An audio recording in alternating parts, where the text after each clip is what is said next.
The war reduced the world to its barest instincts, and hunger became more than a physical condition. It was a constant pressure shaping thought, behavior, and expectation. Civilians lived with empty stomachs and fuller fears, measuring each day by what could be found, traded, or endured. Streets that once carried the rhythms of ordinary life now felt narrowed and exposed, as if the city itself had learned to crouch. Every movement was cautious, every encounter weighed for danger.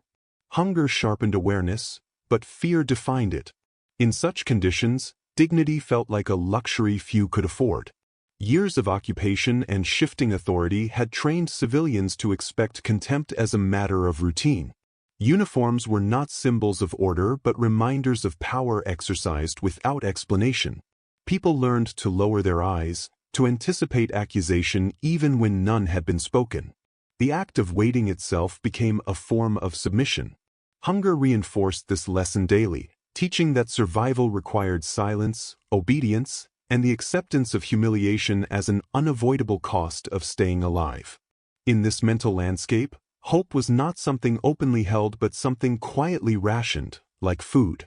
The approach of British forces did not immediately alter these expectations. To the civilians, an army was an army, regardless of flag or language. They had learned that liberation often came wrapped in new demands, new hierarchies, and new forms of judgment. Stories circulated faster than facts, shaped by rumor and memory.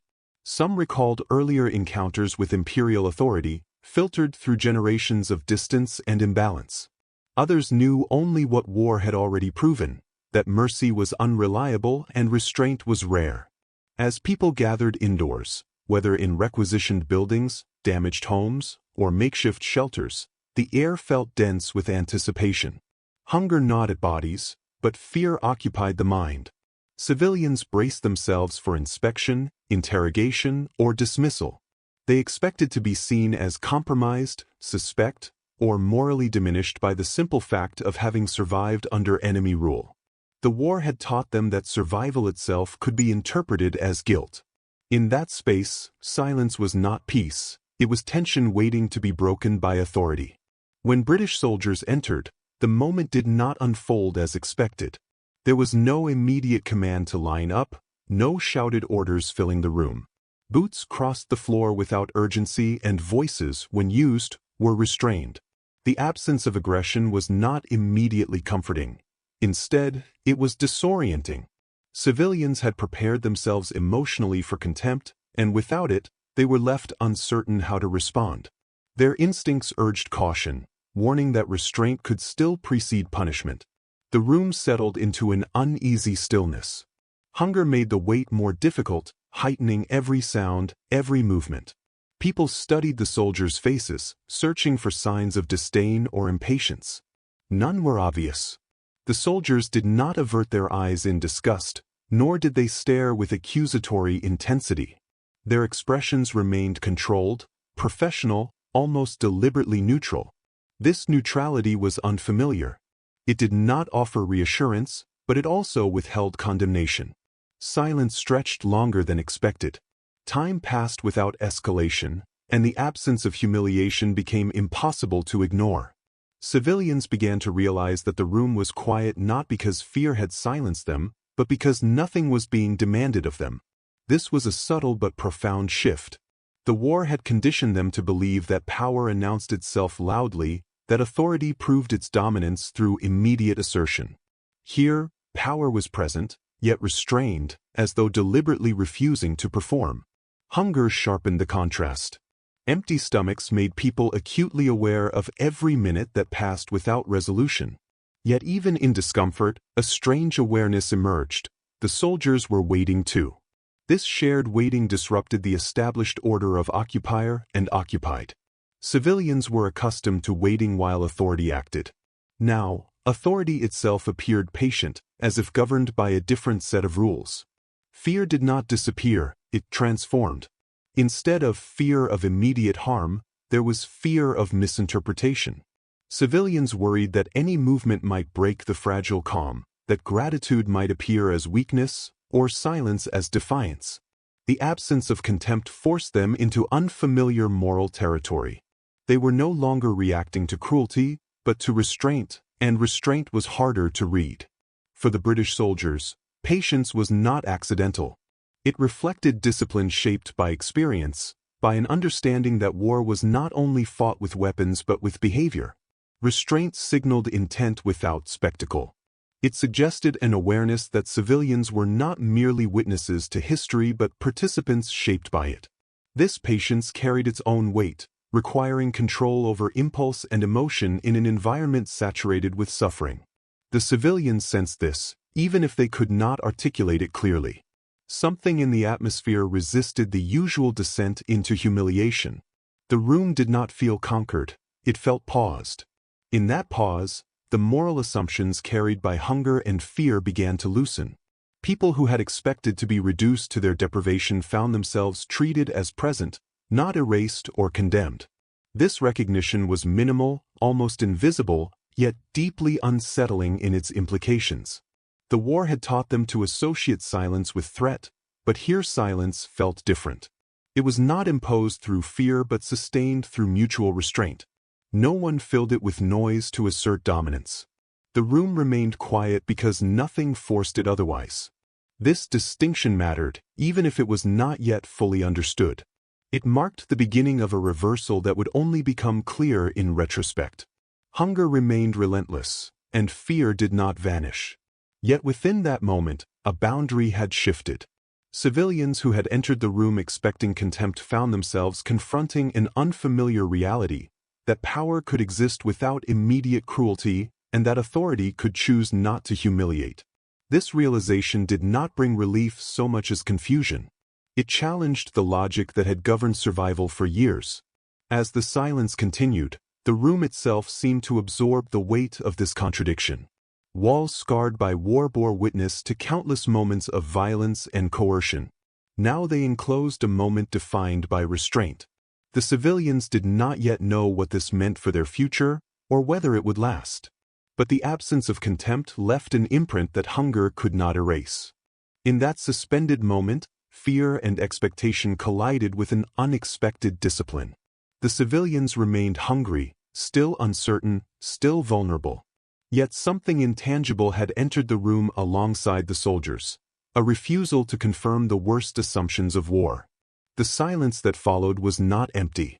It was dense with the possibility that, even in a world narrowed by hunger and fear, moral choices still mattered. Hunger continued to press against the body, but by the time the second phase of waiting settled in, it was no longer the sharpest sensation in the room. Uncertainty took its place, spreading quietly through the civilians as they tried to understand what restraint truly meant. Hunger had always been predictable in its cruelty, arriving daily and demanding attention. This new stillness, however, was harder to endure because it offered no clear rules. People were accustomed to knowing how to behave when contempt was certain. They knew when to bow their heads, when to remain invisible, when to endure insults in exchange for survival. Patience from authority disrupted those learned behaviors. Civilians began to reflect inwardly, measuring themselves against the expectations they assumed others held. Many believed that their mere existence under occupation marked them as morally compromised. Survival had required accommodation, silence, and sometimes cooperation. Hunger had forced choices that, in calmer times, might have seemed unthinkable. Now, with British soldiers present but withholding judgment, civilians were left alone with their own sense of guilt and self-reproach. The absence of accusation allowed internal doubts to surface more clearly than any external condemnation ever had. The room became a space of memory as much as of waiting. Elders recalled earlier conflicts, when occupying forces had made their contempt unmistakable through language, posture, and violence. Younger civilians, shaped entirely by years of war, knew only instability and threat. For both generations, restraint felt unnatural.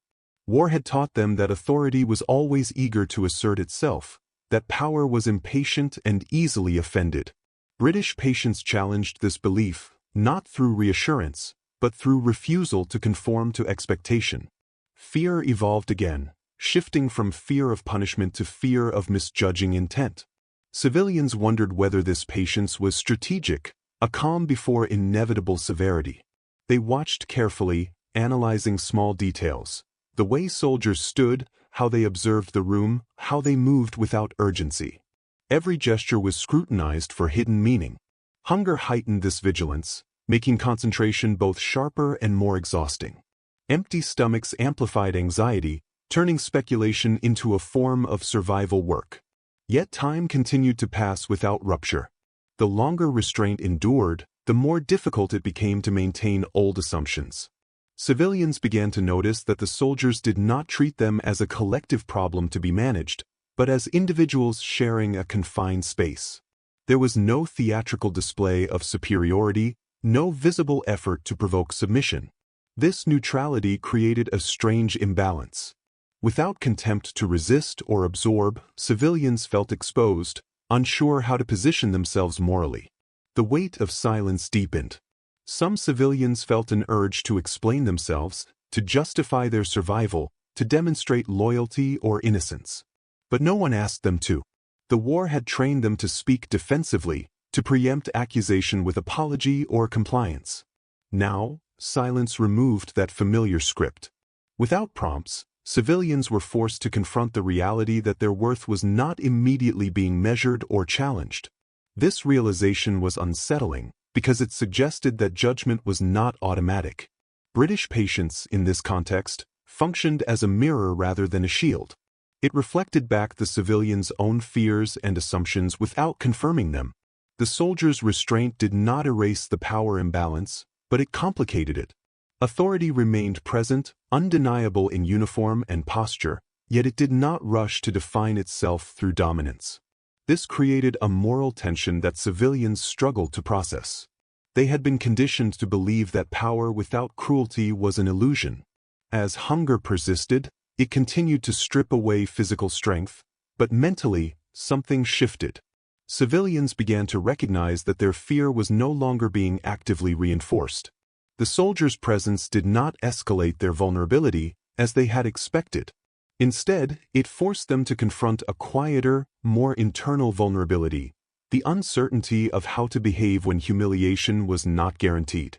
This uncertainty felt dangerous because it offered no clear survival strategy. Some civilians noticed small acts of discipline among the soldiers, measured movements, controlled expressions, and avoidance of unnecessary confrontation. These details suggested an internal code, one that governed behavior even when no immediate consequence was visible. This observation complicated the civilians' understanding of war. They had come to believe that conflict erased codes, that chaos justified any behavior. British patience implied otherwise, suggesting that restraint was a choice rather than an absence of opportunity. The room became a place where time felt distorted. Hunger made minutes stretch, while uncertainty compressed thought into loops of speculation. Civilians replayed past encounters with authority, comparing them unconsciously to the present moment. Each comparison emphasized the difference. There were no threats, no mocking glances, no effort to assert moral superiority. This absence did not immediately translate into trust, but it weakened the foundation of fear built on experience. The moral reversal began to take shape quietly. Civilians realized that the contempt they had anticipated might have existed only in their expectations, shaped by years of degradation. British patience did not absolve the war's suffering, but it disrupted the narrative that all power must be cruel. This disruption was deeply unsettling because it undermined the emotional armor civilians had built to survive. If contempt was not inevitable, then their understanding of the world required adjustment. Hunger, still present, served as a reminder that suffering had not ended. Yet the lack of humiliation created space for reflection. Civilians began to perceive themselves not solely as victims or survivors, but as witnesses to a different expression of authority. This perception was fragile and easily threatened by doubt. Fear lingered, ready to reassert itself at the first sign of hostility. But as restraint continued, fear lost some of its certainty. The silence in the room became heavier, not because of tension alone, but because of unspoken recognition. Both sides appeared aware that something unusual was occurring. Civilians sensed that the soldiers' patience was deliberate, not accidental. This awareness created a cautious respect, though it was not yet named or trusted. It existed as a feeling rather than a conclusion, shaped by the contrast between expectation and reality. As hours passed, civilians grew increasingly aware of their own internal conflict. They wanted to believe that restraint signaled safety, but experience warned them against premature hope. Hunger made hope feel dangerous, a distraction from vigilance. Yet the continued absence of contempt forced them to reconsider. This reconsideration was exhausting, requiring mental energy already depleted by years of fear and deprivation. By the end of this prolonged waiting, the civilians had not reached certainty. They remained hungry, tired, and wary. But something had changed irrevocably. The expectation of contempt had been challenged not through kindness, but through patience. The room had become a space where power did not immediately demand submission, and where silence was not synonymous with threat.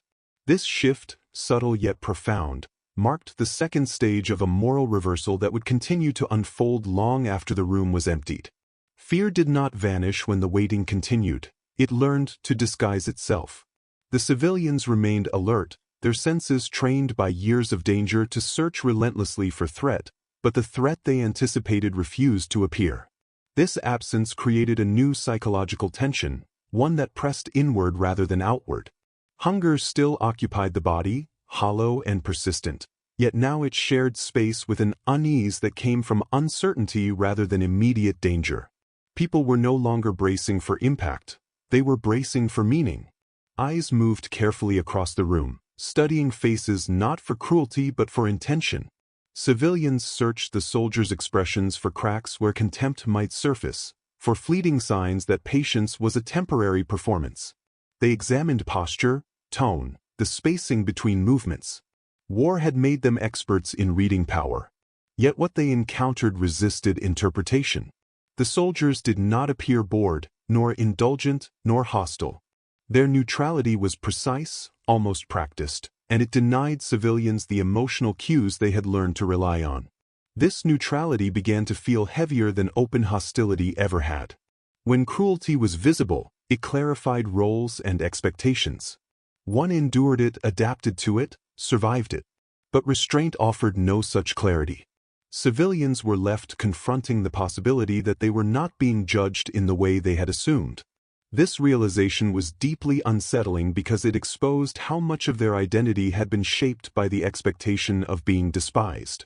For many, survival under occupation had demanded moral compromises. Silence had been safer than protest. Compliance had often meant food, shelter, or the protection of family. Over time, these choices accumulated into a quiet sense of shame, whether deserved or imposed. Civilians had learned to anticipate condemnation from outsiders, particularly from those arriving as victors. British restraint disrupted this expectation, forcing individuals to confront their own internal accusations without external confirmation. In the continued silence, thoughts turned inward. Some civilians replayed moments they believed would mark them as unworthy in the eyes of liberators. Others reflected on the ways hunger had stripped away not only comfort but certainty. The absence of judgment created space for these memories to surface without interruption. This space was uncomfortable, even painful, because it removed the familiar distraction of external threat. Fear, no longer anchored to immediate violence, began to attach itself to self-examination. The room seemed to hold this collective introspection. People shifted subtly, aware of one another's presence yet isolated within their own thoughts. Children sensed the tension even if they could not articulate it, observing the unusual stillness of adults accustomed to fear-driven motion. Elders, who had seen multiple cycles of conflict, recognized something rare but could not yet trust it. Experience warned them that restraint could evaporate without warning. British patience, in this moment, took on a different quality. It was no longer simply the absence of cruelty, it became an active force shaping the emotional landscape. By refusing to define the civilians as guilty, weak, or contemptible, the soldiers implicitly rejected a narrative the civilians had internalized. This rejection did not bring relief, it created instability. People had built their survival strategies around being judged. Without that judgment, They were unsure how to exist. Hunger intensified this instability. An empty body weakens resistance to thought, making reflection unavoidable. Civilians found themselves questioning assumptions that had once felt immutable. They wondered whether contempt had always been inevitable, or whether it had been one expression of power among many. This questioning was dangerous because it undermined the emotional armor that had protected them from disappointment. To reconsider the nature of authority was to risk believing in alternatives. The silence remained intact. No one broke it with speeches or gestures meant to reassure. The soldiers' restraint did not seek gratitude or recognition. This lack of performance distinguished it from propaganda or calculated kindness.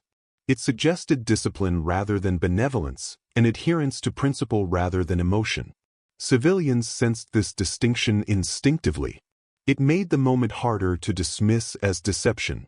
As time passed, the civilians' fear began to lose some of its urgency. It did not disappear, but it became less sharp, less commanding. In its place emerged a cautious awareness that something fundamental was being tested. The war had taught them that power revealed itself through humiliation. Here, power revealed itself through control. Control over reaction, over impulse, over the need to dominate visibly. This realization created a subtle shift in how civilians perceived themselves. If they were not immediately being reduced to objects of contempt, then perhaps their identity was not solely defined by hunger and survival. This thought was fragile and easily threatened, but it lingered.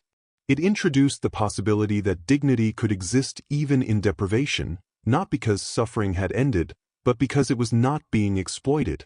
The moral reversal deepened quietly. Civilians recognized that the restraint they were witnessing required effort. It was not passive, it was maintained deliberately. This recognition challenged the belief that cruelty was the natural state of power. Instead, it suggested that power could choose how it manifested. This choice, observed but not explained, altered the emotional balance of the room. Fear adapted once more, transforming into vigilance without panic. Civilians remained cautious, aware that circumstances could change rapidly. Yet they also sensed that something had already shifted beyond reversal. The absence of contempt had been prolonged long enough to make its presence conspicuous. It could no longer be dismissed as delay or oversight. Hunger continued to gnaw, grounding the moment in physical reality. No amount of restraint could fill empty stomachs or erase years of loss. Yet the interaction unfolding in silence carried weight precisely because it did not attempt to resolve everything. It existed within limitation, acknowledging that this was not redemption, only recognition. The civilians began to understand that this moment would not be remembered for what was said or done, but for what did not happen. No insults were delivered. No punishments imposed. No moral hierarchy announced. This absence became its own form of testimony, one that contradicted the dominant experiences of the war. As the silence endured, civilians found themselves less focused on anticipating harm and more aware of their own presence in the space. They noticed one another more clearly, the shared hunger, the shared uncertainty, the collective endurance. This awareness fostered a quiet solidarity, not against the soldiers, but against the years of fear that had taught them to expect degradation as normal. British patience, by refusing to participate in that degradation, exposed its artificiality. Civilians began to see that contempt was not an inevitable response to suffering, but a choice often made by those wielding power. This realization carried both relief and grief, relief that another response was possible, and grief for the years spent believing otherwise. By the time the waiting approached its end, fear had not been eliminated, but it had been reshaped. It no longer dominated the room with the same authority. Instead, it coexisted with a cautious, unspoken acknowledgement that something rare had occurred. The civilians remained hungry and uncertain, but they had witnessed restraint in a place where they expected judgment. This experience settled into memory even as it unfolded. It did not resolve the war, nor did it promise safety. But it marked a turning point in perception. The civilians would carry this moment forward, not as proof of benevolence, but as evidence that moral choice persisted even within conflict. In the quiet refusal to humiliate, they had encountered a different expression of power, one that challenged the logic of fear without denying its reality. As the encounter stretched beyond its initial stillness, the absence of aggression began to take on a weight of its own. Civilians, long conditioned to measure danger by volume and speed, struggled to recalibrate their instincts. Nothing in the room demanded immediate reaction, yet everything felt charged with consequence. Hunger persisted as a dull ache, grounding them in physical reality, but the emotional terrain had shifted again. What unsettled them now was not what the soldiers might do, but what their continued restraint implied. The longer patience endured, the harder it became to interpret it as coincidence. Civilians began to sense that this restraint was not merely situational, but intentional. It suggested a framework of conduct that extended beyond the moment, shaped by rules and expectations not visible on the surface. This realization introduced a new discomfort. If restraint was deliberate, then it carried meaning, and meaning demanded interpretation. Civilians were unaccustomed to being asked, implicitly, to interpret power rather than submit to it. Time moved differently in this phase. Minutes no longer dragged solely because of hunger or fear. They stretched because nothing disrupted them. The room remained orderly without enforcement, quiet without intimidation. Civilians noticed this with increasing clarity. They had learned that order was usually imposed through threat, yet here it emerged through mutual awareness. No one tested boundaries aggressively, and no one rushed to assert control. This equilibrium felt fragile, as though a single misstep could collapse it. Memories of past occupations sharpened the contrast. Civilians recalled how quickly authority elsewhere had declared itself through punishment, confiscation, or spectacle. In those moments, fear had been immediate and clarifying. Now, fear was diffuse, lacking a clear object. It hovered in uncertainty, attached to possibility rather than action. This made it harder to endure, because possibility could not be confronted directly. British conduct continued to emphasize absence rather than display. There were no dramatic gestures of reassurance, no overt attempts to win trust. This restraint avoided sentimentality, which civilians might have dismissed as manipulation.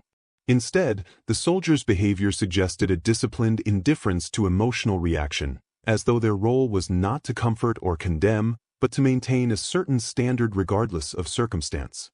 This neutrality challenged civilians to reconsider the relationship between power and emotion. Hunger sharpened awareness of small details. Civilians noticed how soldiers avoided unnecessary intrusion into personal space, how they refrained from touching belongings without cause. These details mattered because they contradicted expectations formed through experience. In war, bodies were often treated as obstacles or resources. Here, bodies were simply present, acknowledged but not exploited. This restraint did not alleviate hunger, but it altered how hunger was experienced, not as a vulnerability to be punished, but as a condition endured without commentary. As patience persisted, civilians began to feel a cautious shift in their internal posture. They were still guarded, still alert, but less braced for immediate harm. This change was subtle and resisted acknowledgement, because to recognize it felt dangerous. Trust had been betrayed too often in the past.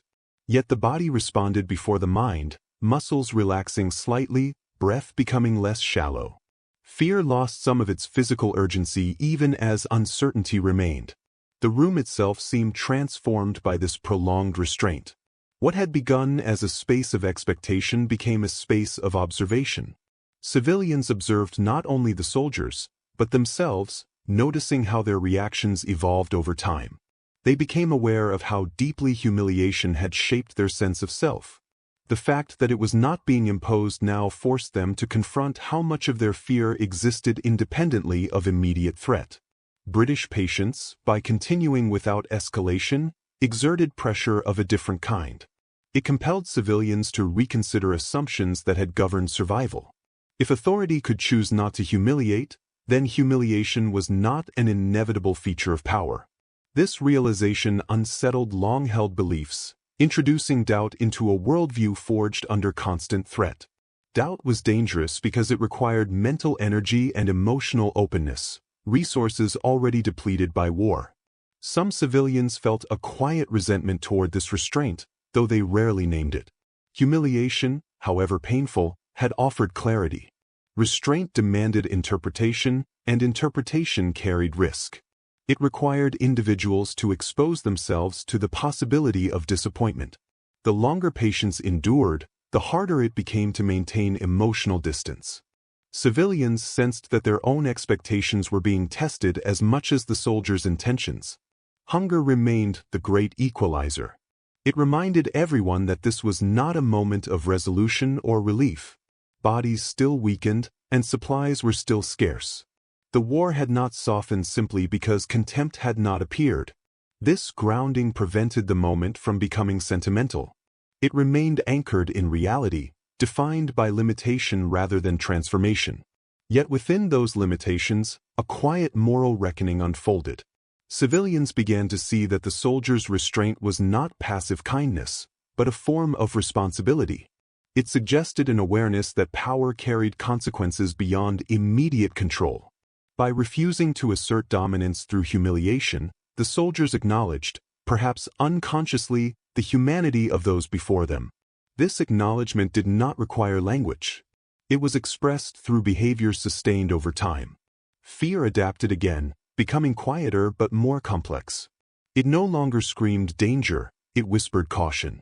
Civilians remained alert to change, aware that restraint could still dissolve. But they also recognized that something had already occurred that could not be undone. The absence of contempt had existed long enough to leave an imprint. Even if violence followed later, this moment would remain distinct in memory. The moral reversal deepened not through action, but through endurance. Civilians realized that patience required effort, particularly in a war environment saturated with suffering and resentment. This effort suggested discipline rooted in values rather than convenience. It challenged the belief that war inevitably stripped away moral choice. Here, moral choice was visible precisely because it was restrained, understated, and sustained. As the encounter continued, civilians found themselves less inclined to interpret every gesture as threat. They noticed the ordinary humanity of the soldiers, their fatigue, their quiet focus, without romanticizing it.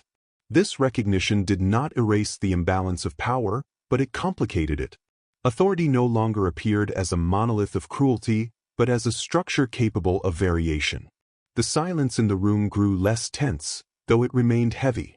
It was no longer solely a silence of fear, but a silence of consideration. People seemed aware that speaking unnecessarily might break something fragile. This shared awareness created a temporary equilibrium, sustained not by force but by mutual restraint. Such equilibrium felt precarious precisely because it was unfamiliar. Hunger persisted, relentless and unyielding, ensuring that the moment did not drift into abstraction. Civilians remained aware of their vulnerability, of how quickly circumstances could deteriorate. Yet within that vulnerability, they sensed a shift in moral ground. They were no longer only objects of power, they were witnesses to its expression. By the time this phase of waiting approached its end, civilians had not reached comfort or certainty. But they had crossed a threshold of perception. They had seen that authority could occupy space without immediately asserting contempt. This observation challenged years of learned fear and forced a reassessment of what survival meant. It suggested that endurance did not always require submission to humiliation. The room, marked by hunger and uncertainty, became a quiet site of moral significance. Nothing dramatic occurred, yet the implications were profound. Civilians understood that this moment would linger in memory, not because it resolved suffering, but because it contradicted expectation. In a war defined by brutality, restraint had asserted itself without announcement, reshaping fear into something more reflective and less absolute. Hunger never loosened its grip, but by this stage it had become a constant background presence rather than the dominant force shaping every thought. What now occupied the civilians' minds was a quieter, more unsettling shift in perception.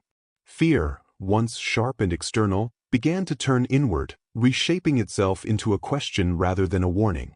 The room still carried the weight of war, but the emotional balance within it had altered. What unsettled the civilians most was not what the soldiers might do, but what their continued restraint revealed about assumptions long held as unquestionable truths. For years, civilians had learned to survive by predicting contempt. Anticipation had been a defense mechanism, allowing them to brace for humiliation before it arrived. Hunger had reinforced this habit, teaching that need made one visible and therefore vulnerable. Now, as British patience persisted, that predictive framework began to fail. Contempt did not materialize. Judgment was not delivered. The absence of these expected outcomes left civilians exposed to uncertainty in a way that felt almost dangerous. Without the familiar rhythm of domination and submission, they struggled to understand their own position. This uncertainty produced a subtle emotional strain. Some civilians felt a cautious hope they refused to acknowledge openly, fearing it might weaken their vigilance. Others felt suspicion deepen, convinced that restraint was merely strategic, a delay before inevitable assertion of power. Hunger fed both interpretations, amplifying doubt and sharpening emotional fatigue. Empty bodies are less capable of sustaining prolonged ambiguity, and yet ambiguity was exactly what this moment demanded. As time passed, civilians began to sense that their fear was no longer being actively exploited. This realization was both relieving and disorienting. Fear had once served a clear purpose. It signaled danger and dictated behavior. Now, without reinforcement, fear drifted, attaching itself to abstract possibilities rather than concrete threats. Civilians remained cautious, but the urgency that once governed every movement softened slightly. This softening felt risky, as though they were lowering a guard that had protected them for years. The soldiers' restraint continued to communicate without explanation. There were no gestures asking for trust, no visible effort to appear benevolent. This lack of reassurance mattered. Civilians had learned to distrust displays of kindness, which often concealed manipulation. Here, restraint did not seek acknowledgement. It existed quietly, sustained without demand. This made it harder to dismiss as deception. It suggested a form of discipline that operated independently of civilian response. Hunger sharpened awareness of this discipline. Civilians noticed how soldiers adhered to routines, how they avoided unnecessary confrontation, how they maintained order without intimidation. These observations accumulated, forming a pattern that contradicted the civilians' lived experience of war. Authority, as they knew it, had been loud, impatient, and easily provoked. This authority was restrained, measured, and resistant to emotional escalation. The contrast forced civilians to confront an uncomfortable possibility that their suffering had not always been inevitable, but often shaped by choices made by those in power. This possibility stirred complex emotions. Alongside cautious relief emerged a quiet anger, not directed at the soldiers present, but at the years of degradation that had convinced civilians that cruelty was normal. Hunger had stripped them of energy, but not memory. They recalled moments when humiliation had been unnecessary, inflicted not for survival or strategy, but for assertion. Witnessing restraint now illuminated the arbitrariness of that cruelty, making past suffering feel newly painful. Fear continued to evolve. It no longer centered solely on physical harm, but on moral miscalculation. Civilians worried about how to interpret what they were experiencing. If restraint was genuine, what did it require of them?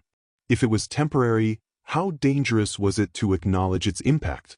Hunger complicated these questions, weakening resolve and intensifying emotional vulnerability. To allow oneself to believe in restraint felt like risking disappointment, and disappointment in wartime could be devastating. Yet the longer patience endured, the more difficult it became to maintain emotional distance. Civilians began to sense a shift in how they perceived themselves. They were no longer only passive recipients of power, waiting to be judged. They were observers, witnesses to a moral choice unfolding in real time. This role carried its own weight. To witness restraint was to recognize agency where one had assumed none existed. The silence in the room changed character once more. It was no longer heavy solely with anticipation or fear, but with recognition. Civilians seemed aware that something meaningful was happening precisely because it was understated. No one spoke of it, but its presence was felt collectively. This shared awareness created a fragile sense of connection among those present, grounded not in hope, but in acknowledgement of difference. Hunger remained relentless, reminding everyone that this moment did not resolve material suffering. Bodies still ached, and futures remained uncertain. Yet the continued absence of contempt altered how hunger was interpreted.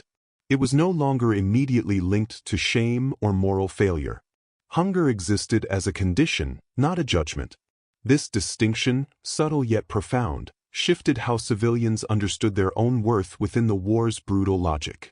British patience, by enduring without spectacle, exposed a deeper moral contrast. It suggested that authority could be exercised without dehumanization, that control did not require humiliation to function. This realization did not erase the imbalance of power, but it reframed it. Civilians began to see that submission was not the only possible response to authority. Observation, restraint, and endurance could coexist without erasing dignity. Fear resisted this reframing. Years of experience warned civilians against optimism. They remained alert, aware that circumstances could change abruptly. Yet fear no longer dominated the room with the same certainty. It had become one voice among many, competing with reflection, memory, and cautious recalibration. This internal shift marked a significant stage in the moral reversal unfolding. As time continued, civilians became increasingly aware that they would carry this moment forward regardless of outcome. Even if violence followed later, the memory of restraint would remain, complicating future encounters with authority. Hunger would return to the foreground of daily life, but this experience would persist as a quiet counterexample to what they had been taught to expect. Some civilians felt a tentative sense of responsibility emerge. Witnessing restraint created an unspoken obligation to remember it accurately, without exaggeration or dismissal. This responsibility was heavy, especially in a war where narratives were often simplified to survive. Yet the moment resisted simplification. It existed in nuance, defined by what did not occur as much as by what did. The moral reversal reached a deeper level here. Civilians recognized that their expectation of contempt had been shaped not only by past abuse, but by resignation. They had come to accept humiliation as unavoidable. British patience challenged that resignation, not by offering comfort, but by demonstrating an alternative through sustained behavior. This challenge was unsettling because it demanded reconsideration of deeply ingrained beliefs. Hunger ensured that this reconsideration was grounded in reality rather than idealism. There was no illusion that restraint alone could repair years of damage. Yet the absence of cruelty mattered precisely because it did not pretend to solve everything. It acknowledged limits without surrendering moral choice. This balance made the moment credible. As this phase drew toward its end, civilians remained cautious, tired, and hungry. But they were no longer unchanged. Fear had been reshaped, expectations disrupted, and assumptions challenged.